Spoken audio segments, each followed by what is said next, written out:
Hey everyone, welcome back to another YouTube video, and in this video I'll be showing you guys how to fix ChatGPT after OS update. After a system update, ChatGPT may misbehave. Here's how to refresh it.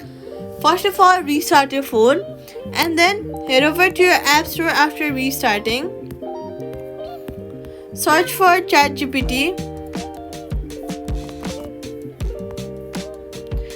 and then make sure to update your app to the latest version. Updating your app ensures you have all the latest files and bug fixes, so make sure to update it.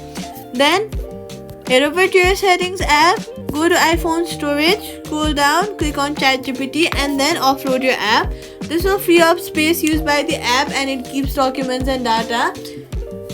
Reinstalling the app will paste back your data if the app is still available for download. Tip: new OS update breaks old app versions. Always update both.